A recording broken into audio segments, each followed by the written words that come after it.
Ya, singularitas takdir Hiraisin Boruto ternyata bisa melampaui Minato. Ini menarik. Halo teman-teman, ini adalah video rasional teori pertama di channel ini ya. Sebelumnya biar ada win-win solution, biar nggak fun fiction terus nih. Kita akan mulai perlahan berikan pembahasan seperti ini. Jika kalian suka, tulis feedback kalian di kolom komentar di bawah ya. Chapter 16 Boruto to Blue Vortex memang penuh drama cuy. Dia kini berdiri di ambang takdir yang bakal melampaui mimpi buruk terburuk kayaknya sendiri. Chapter ini istilah singularitas takdir itu mencuat sebuah titik di mana jalan hidup berubah begitu drastis tersebut, melawan semua prediksi dan menghancurkan semua rencana. Di pusat singularitas itu ada Boruto nih, namun dia itu tak sendiri. Kashin Koji, sosok misterius yang mengingatkan semua orang pada Jiraiya sang legenda Sannin kan, yang melangkah maju sebagai mentornya itu. Dia akhirnya mengajarkan teknik yang bersumberkan pada kakeknya Namikaze Minato, Flying Raijin Hiraisin to Boruto, yang guna melawan takdir singularitas di masa depan ini. Oke, dari sini ceritanya akan lebih menarik lagi.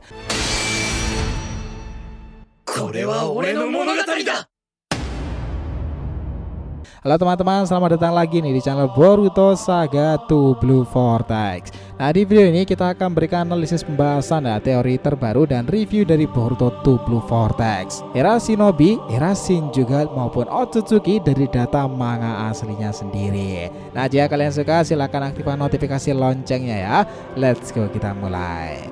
Setelah kita ngebaca keseluruhan data resmi chapter 16 Nakama, memang Boruto itu sangat fenomenal ya, kecerdasan dan keputusan yang dia ambil. Boruto benar-benar melesat jauh, bahkan sampai disebutkan sebagai makhluk terkuat sepanjang sejarah loh. Kita bicara soal singularitas di sini, sesuatu yang gak cuma melawan takdir tapi juga menciptakan masa depan yang gak bisa ditebak. Selain itu, Kashin Koji, si mentor yang vibesnya itu mirip banget dengan Jiraiya ya, itu memberikan wawasan penting dan membimbing Boruto untuk menguasai teknik baru yang terinspirasi dari Flying Raijin milik Minato. Tapi tunggu dulu nih, ini bukan sekedar teknik copy paste ya. Boruto menemukan cara baru yang bikin jurus ini punya karakter uniknya sendiri.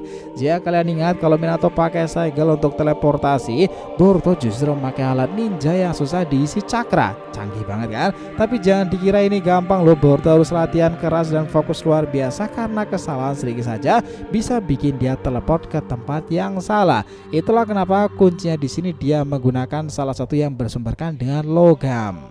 Oh ya, teknik ini mungkin namanya adalah Flying Rain ya. Nama ini Boruto ambil sebagai penghormatan ke Minato sendiri. Tapi secara fungsi dan dasar teori ya beda banget sih. Kashin Koji menjelaskan bahwa Boruto tuh harus berimprovisasi supaya bisa membuat jurus ini bekerja untuknya. Dan ya, dia menjelaskan kenapa desain pakaian Boruto di chapter ini penuh dengan aksesoris aneh, pin, sabuk dan semacamnya itu yang berbuat dari logam ya. Boruto memang butuh benda-benda seperti itu membantunya fokus dan membedakan setiap alat teleportasi. Nah, selain itu di chapter ini juga penuh unsur intrik percintaan ya dalam chapternya. Sekarang kita masuk ke bagian dramanya teman-teman. Ini dia perseteruan antara Sumire dan juga Sarada tuh. Dua cewek ini akhirnya nggak tahan lagi dan beradu argumen soal Boruto. Momen ini kayaknya bom waktu yang pada akhirnya memang akan meledak sih. Sumire merasa Boruto punya alasan yang kuat untuk menyimpan rahasia dari mereka. Dia yakin Boruto tuh hanya ingin melindungi orang-orang yang dia sayangi saja. Tapi Sarada nggak setuju. Menurutnya Boruto nggak seharusnya memikul semua beban sendirian. Oh ya, ngomong-ngomong nih, ini bukan soal cuma perbedaan pandangan saja loh. Jelas-jelas keduanya itu punya perasaan yang dalam untuk Boruto nih. Sumire dengan lembut menunjukkan cinta yang romantisnya itu, sementara Sarada lebih emosional, nggak mau mengakui perasaannya. Perseteruan ini bikin hubungan antara mereka itu semakin rumit. Apalagi kalau diingat bagaimana Sarada langsung memeluk Boruto saat mereka bertemu lagi setelah 3 tahun kan. Sumire di sisi lain merasa seperti orang ketiga yang gak diinginkan di sana kan. Nah, kita geser sedikit ke ancaman besar yang sedang mereka hadapi, yakni Shinju. Tim 7 akhirnya dibentuk kembali oleh Shikamaru untuk menghadapi ancaman ini ya. Tapi ada satu hal yang bikin semuanya lebih tegang lagi. Nyawa Himawari berada dalam bahaya besar. Kenapa? Karena menurut penglihatan masa depan Kashin Koji, kalau Himawari meninggalkan desa, Jura pemimpin Shinju itu akan langsung membunuhnya. Ia bikin suasana jadi lebih serius di sana nih. Mereka nggak harus melindungi dunia tetapi juga keluarga Boruto kan.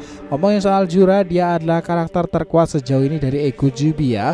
Ya lu bayangin aja cuy, Kashin Koji bilang gak ada peluang menang melawannya kan. 0% tuh. Jura adalah ancaman nyata yang bikin semuanya terasa mustahil.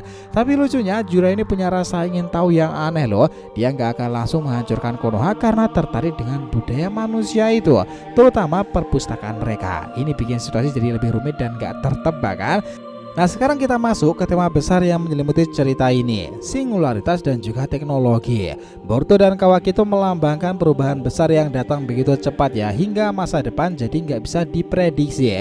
Teknologi dalam cerita ini seperti alat ninja dan juga penelitian ilmiah ya, itu mencerminkan dilema dunia nyata tentang kemajuan teknologi dan AI itu. Apakah teknologi ini membawa kebaikan atau kehancuran? Pertanyaan ini terus menghantui setiap perkembangan ceritanya ya, karena di sana memang Kawaki nanti harusnya akan bertemu dengan Amado, sang ilmuwan tersebut. Boruto juga menghadapi tekanan besar karena dia itu harus menjadi bintang perubahan sendiri seperti yang disebutkan oleh Ishiki. Tapi Kashin Koji memperingatkan bahwa mengetahui masa depan justru bisa menghancurkannya kan. Ini emang seperti butterfly effect ya, bahwa semakin banyak orang tahu tentang masa depan, maka semakin besar kemungkinan mereka mengubahnya secara tak terduga. Koji bakal menyebutkan bahwa Boruto dengan semua kekuatan dan pengetahuannya bisa menjadi ancaman bagi takdir itu sendiri loh. Di tengah semua ini kita juga mendapatkan momen introspeksi dari Boruto sendiri. Dia merasa bahwa meskipun dia punya potensi besar, dia itu masih jauh dari kata sempurna. Tekanan ini mendorongnya untuk terus berlatih tanpa henti nih. Boruto sadar bahwa masa depan ada di tangannya, tapi dia juga tahu bahwa salah satu langkah salah aja bisa membawa kehancuran fatal. Ini membuat dia itu lebih berhati-hati dalam mengambil keputusan, meskipun itu berarti memikul beban sendirian kan. Kita juga mendapatkan wawasan lebih ya dalam tentang peran Shikamaru. Dia menjadi sosok yang berani melawan otoritas untuk kebaikan yang lebih besar pula. Dia tahu resiko dari keputusan ini, tapi dia tetap teguh pada pendiriannya kan. Sikap Shikamaru ini mendapat pujian dari Kashin Koji yang melihatnya sebagai pemimpin yang langka dan layak untuk dihormati. Ini memberikan kita harapan bahwa bahkan di tengah kekacauan ya teman-teman, ada orang-orang yang masih memikirkan kebaikan bersama tuh. Balik lagi ke drama antara Sumire dan Sarada ya. Ada percakapan menarik di sini. Sumire mengungkapkan bahwa Boruto tidak hanya menyembunyikan rasa itu, tetapi juga menanggung beban kehilangan keluarganya. Dia merasa bahwa Boruto perlu didukung, bukan dihakimi. Tapi Sarada tetap berpendapat bahwa mereka itu harus ada di sisinya ya, bukan membiarkannya bertarung sendirian. Pada akhirnya di sini pertarungan itu lebih dari sekedar konflik cinta nakama. Ini adalah refleksi dari bagaimana mereka itu memandang peran mereka dalam hidup Boruto ke depannya ya. Sumire ingin melindungi Boruto dari jauh, sementara Sarada ingin berdiri di sisinya. Cerita ini juga menyentuh tentang bagaimana teknologi dan kekuatan dapat mengubah manusia ya. Kita melihat bagaimana kemajuan teknologi dalam dunia ninja membawa perubahan besar baik secara positif maupun juga negatif. Dengan munculnya Shinju ini nakama, kita diingatkan akan bahaya dari kekuatan yang tak terkendali itu kan. Jura memang menjadi simbol dari ancaman sekarang, sebuah kekuatan yang tidak bisa diatasi dengan cara yang biasa. Ada momen dimana Kashin Koji itu memberikan semangat kepada Boruto dan dia mengingatkan bahwa meskipun masa depan penuh dengan ketidakpastian, Boruto memiliki kemampuan untuk menciptakan perubahan yang positif. Pesan itu memberikan Boruto kekuatan untuk terus maju ya, meskipun tantangan yang dihadapi itu tampaklah sangat mustahil.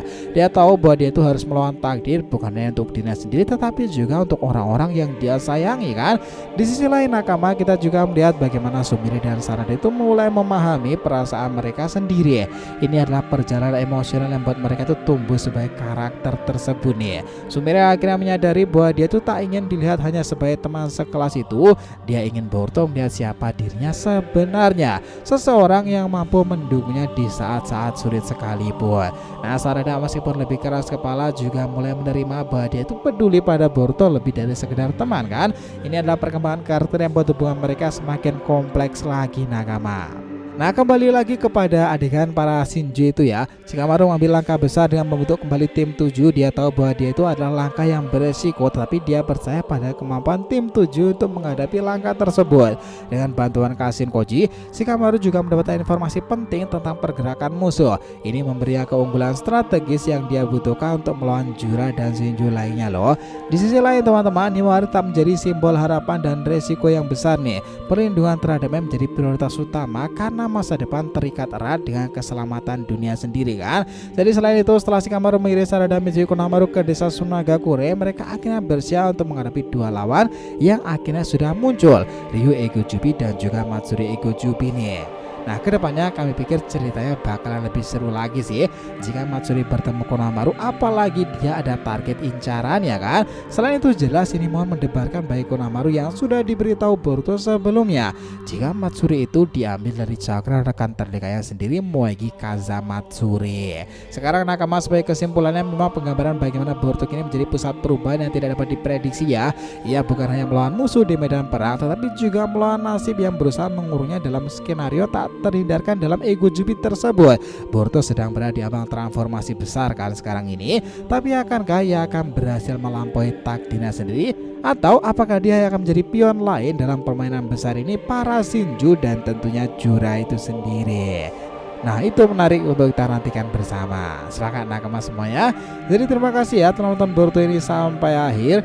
Jadi jangan lupa untuk like, komen, dan subscribe ya channel ini agar terus berkembang sehingga kita selalu antusias nih memberikan alur Boruto paling menggelora itu. Tentunya di channel fans teori favorit kalian, Saga to Blue Vortex. Oke, have a nice day nakama. See you next time and salam shinobi.